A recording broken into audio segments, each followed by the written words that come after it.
Hello दोस्तों, हमारे channel घर घर की कहानियाँ में एक बार फिर से आपका बहुत बहुत स्वागत है। तो चलिए हम आज की कहानी शुरू करते हैं। आज की कहानी है वो मेरी नहीं पर अपनों से बढ़कर है। आज मेरा जी चाह रहा है कि उसका माथा चूम कर मैं उसे गले से लगा लूं और उस पर सारा प्यार लुटा दूं जो मैंने अपने आंचल में समेट कर जमा कर रखा था। चकनाचूर कर दूं उस शीशे की दीवार को जो मेरे और उसके बीच थी। मुझे बहुत जोर की भूख लगी थी। भूख से मेरी आंतें कुलबुला रही थीं। मैं लेटे लेटे भुनभुना रही थी। यह मेरी रेखा भी न जाने कब आएगी। सुबह के 10 बजने को हैं, पर महारानी का अता पता ही नहीं। यह लॉकडाउन ना होता तो न जाने कब का इसे भगा देती और दूसरी रख लेती। जब इसे काम की ज़रूरत थी तो कैसे गिड़गिड़ा कर मेरे पास आई थी। और अब नखरे देखो मैडम के। आलोक सुबह सुबह मुझे चाय के साथ ब्रेड या बिस्कुट देकर दवा खिलाते और खुद दूध कॉर्नफ्लेक्स खाकर अस्पताल चले जाते हैं। डॉक्टरों की छुट्टियां कैंसिल हैं, इसलिए ज़्यादा मरीज न होने पर भी उन्हें अस्पताल जाना ही पड़ता है। मैं 1.5 महीने से टाइफाइड के कारण बिस्तर पर पड़ी हूँ। घर का सारा काम रेखा ही देखती है। मैं इतनी कमज़ोर हो गई हूँ कि उठकर अपने काम करने की भी हिम्मत नहीं होती। पड़े पड़े न जाने कैसे कैसे ख्याल मेरे मन में आ रहे थे। तभी सुजाता की मधुर आवाज़ मेरे कानों पर पड़ी। माँ, आप जाग रही हैं क्या? मैं आपके लिए चाय बना लाऊं? मैंने कहा, नहीं, चाय और दवा तो तेरे बड़े पापा दे गए हैं, पर बहुत ज़ोर की भूख लगी है। रेखा भी ना जाने कब आएगी। कितना भी डांट लो, इस पर कोई असर नहीं होता। सुजाता बोली, माँ, आप उस पर चिल्लाना मत, आपकी तबीयत और ज़्यादा ख़राब हो जाएगी। उसने टीवी ऑन करके लाइट म्यूज़िक चला दिया। मैं गाने सुनकर अपना ध्यान बटाने की कोशिश करने लगी। थोड़ी ही देर में सुजाता एक प्लेट में पोहा और चाय लेकर मेरे पास खड़ी थी। मैं हैरानी से उसे देखकर बोली, अरे, यह क्या किया तुमने? अभी रेखा आकर बनाती ना। सुजाता ने बड़े धीमे से कहा, माँ, आपको भूख लगी थी, इसीलिए सोचा कि मैं ही कुछ बना देती हूँ। मेरा पेट सच में ही भूख के कारण पीठ से चिपका जा रहा था, इसलिए मैं प्लेट उसके हाथ से लेकर चुपचाप पोहा खाने लगी। उसने मुझसे पूछा, माँ, पोहा ठीक से बना है ना? नमक थोड़ा कम था, पर मैं मुस्कुराकर बोली, हाँ, बहुत अच्छा बना है।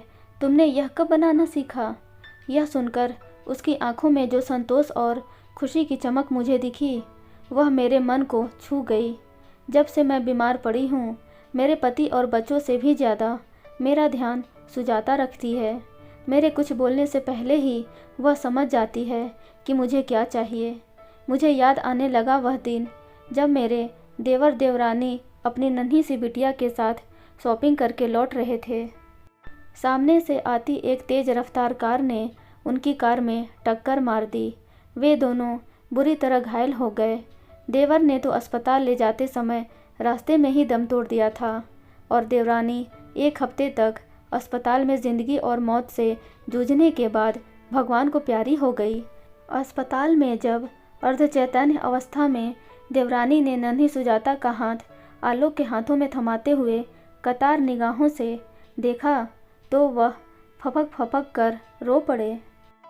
उनकी मृत्यु के बाद लखनऊ में उनके घर, ऑफिस, फंड, ग्रेच्युटी वगैरह के तमाम झमेलों का निपटारा करने के लिए लगभग 2 महीने तक आलोक को लखनऊ में काफ़ी भाग दौड़ करनी पड़ी।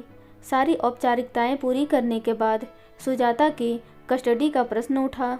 देवरानी का मायका रायबरेली में 3 भाइयों और माता पिता का सम्मिलित परिवार और व्यवसाय था।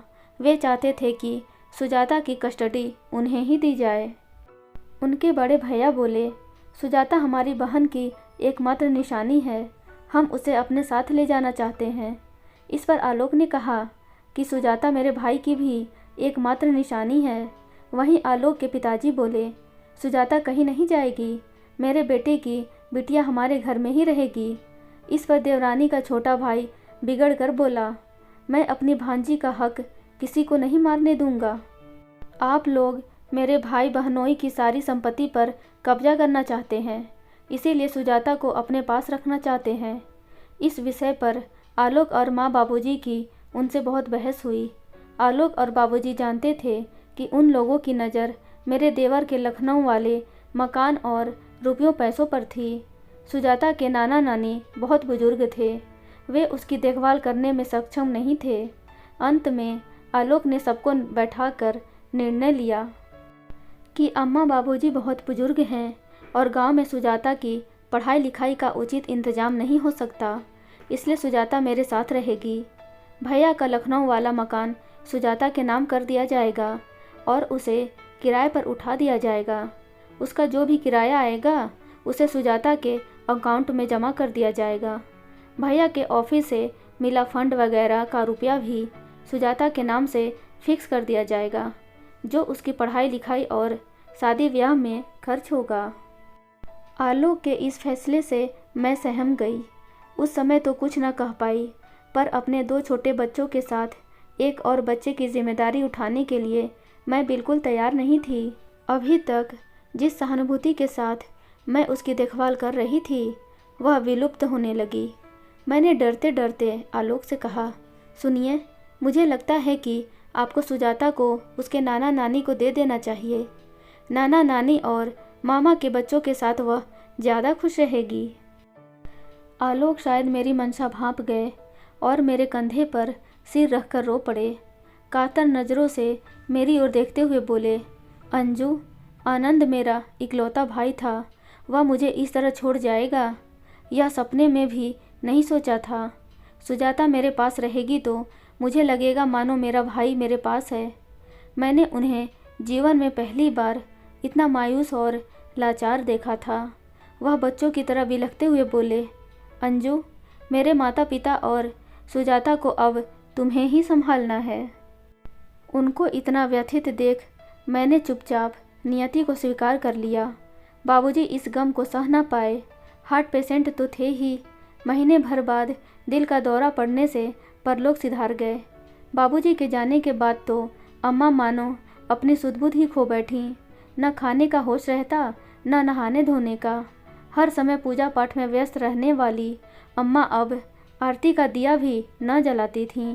वे कहती, बहू, अब कौनो भगवान पर भरोसा ना ही रही गयो है। का फायदा ई पूजा पाठ का, जब यह दिन दिखबे का रहे। उन्हें कुछ भी समझाने का कोई फ़ायदा नहीं था। वे अंदर ही अंदर घुलती जा रही थीं। 1 बरस बाद वे भी इस दुनिया को छोड़कर चली गईं। आलोक अपने काम में बहुत व्यस्त रहने लगे। सामान्य होने में उन्हें 2-3 वर्ष का समय लग गया। नन्ही सुजाता मुझे मेरे घर में सदैव अवांछित सदस्य की तरह लगती थी। उसके सामने न जाने क्यों मैं अपने बच्चों को खुलकर न तो दुलार कर पाती और न ही खुलकर गले लगा पाती थी।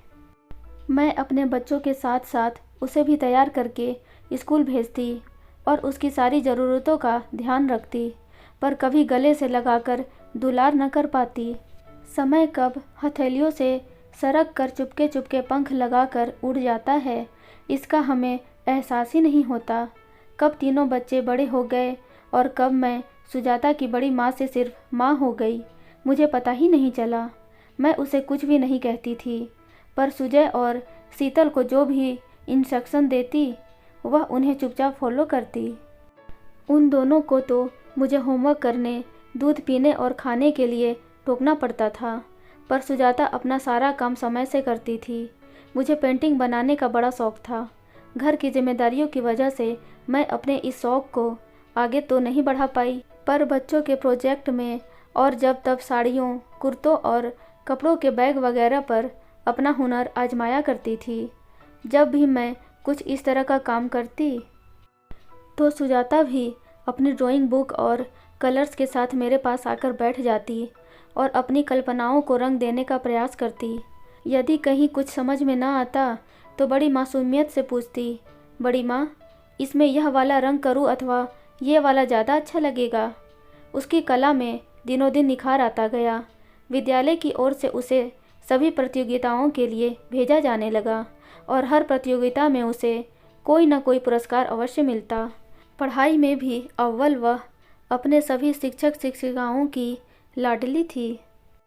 जब कभी सुजय, शीतल और सुजाता तीनों आपस में झगड़ा करते तो सुजाता समझदारी दिखाते हुए उनसे समझौता कर लेती। मैं बच्चों के खेल और लड़ाई के बीच में कोई दखल अंदाजी नहीं करती थी। 1.5 महीने पहले जब डॉक्टर ने मेरी रिपोर्ट देखकर बताया कि मुझे टाइफाइड है तो सभी चिंतित हो गए। सुजय, शीतल और आलोक हर समय मेरे पास ही रहते और मेरा बहुत ध्यान रखते थे, पर धीरे धीरे सब अपनी दिनचर्या में बिजी हो गए। अभी परसों की ही बात है, मैं शीतल को आवाज़ लगा रही थी, शीतल मेरी बोतल में पानी ख़त्म हो गया है, थोड़ा पानी कुनकुना करके बोतल में भर कर रख दो। इस पर वह खींच कर बोली, ओफो मम्मा, आप थोड़ा वेट नहीं कर सकती? कितनी अच्छी मूवी आ रही है, आप तो बस रट लगा कर रह जाती हैं। इस पर सुजाता ने उठकर चुपचाप मेरे लिए पानी गर्म कर दिया। मेरी खिसियाई सी शक्ल देखकर वह बोली, माँ क्या आपका सिर दर्द हो रहा है? लाइए मैं दवा देती हूँ। मैंने मना कर दिया। सुजय बीच बीच में आकर मुझसे पूछ जाता है, माँ आपने दवा ली, कुछ खाया कि नहीं वगैरह। शीतल भी अपने तरीके से मेरा ध्यान रखती है और आलोक भी, किंतु सुजाता, उसके तो जैसे ध्यान में ही मैं रहती हूँ। आज मुझे आत्मग्लानि महसूस हो रही है। 11वीं कक्षा में पढ़ने वाली सुजाता कितनी समझदार है। मैं सदैव अपने घर में उसे अवांछित सदस्य ही मानती रही, कभी मन से उसे बेटी न मान पाई, लेकिन वह मासूम मेरी थोड़ी सी देखभाल के बदले में मुझे अपना सब कुछ मान बैठी। कितने गहरे मन के तार उसने मुझसे जोड़ लिए थे। मुझे याद आ रहा है उसका वह अबोध चेहरा, जब सुजय और शीतल स्कूल से आकर मेरे गले से झूल जाते और वह दूर खड़ी मुझे टुकुर टुकुर निहारती, तो मैं बस उसके सिर पर हाथ फेर कर सबको बैग रख कर हाथ मुँह धोने की हिदायत दे देती थी। उसने मेरी थोड़ी सी सहानुभूति को ही शायद मेरा प्यार मान लिया था। अपनी माँ की तो उसे ज़्यादा याद नहीं, पर मुझे ही मानो माँ मानकर चुपचाप अपना सारा प्यार उड़ेल देना चाह रही थी। आज मेरा जी चाह रहा है कि मैं उसे अपने गले से लगाकर फूट फूट कर रोऊं और अपने मन का सारा मैल और परायापन अपने आंसुओं से धो डालूं। मैं उसे अपने सीने से लगाकर ढेर सारा प्यार करना चाहती हूँ। मैं उससे कहना चाहती हूँ, मैं तेरी बड़ी माँ नहीं, सिर्फ माँ हूँ। मेरी एक नहीं 2-2 बेटियाँ हैं। अपने और सुजाता के बीच जो कांच की दीवार मैंने खड़ी कर रखी थी, वह आज भरभरा कर टूट गई है। सुजाता मेरी गुड़िया, मुझे माफ़ कर दो। दोस्तों, आपको ये कहानी कैसी लगी प्लीज़ कमेंट में ज़रूर बताएं और ऐसे ही रोचक कहानियाँ पढ़ने और सुनने के लिए हमारे चैनल घर घर की कहानियाँ को लाइक, शेयर एंड सब्सक्राइब ज़रूर करें। Thank you.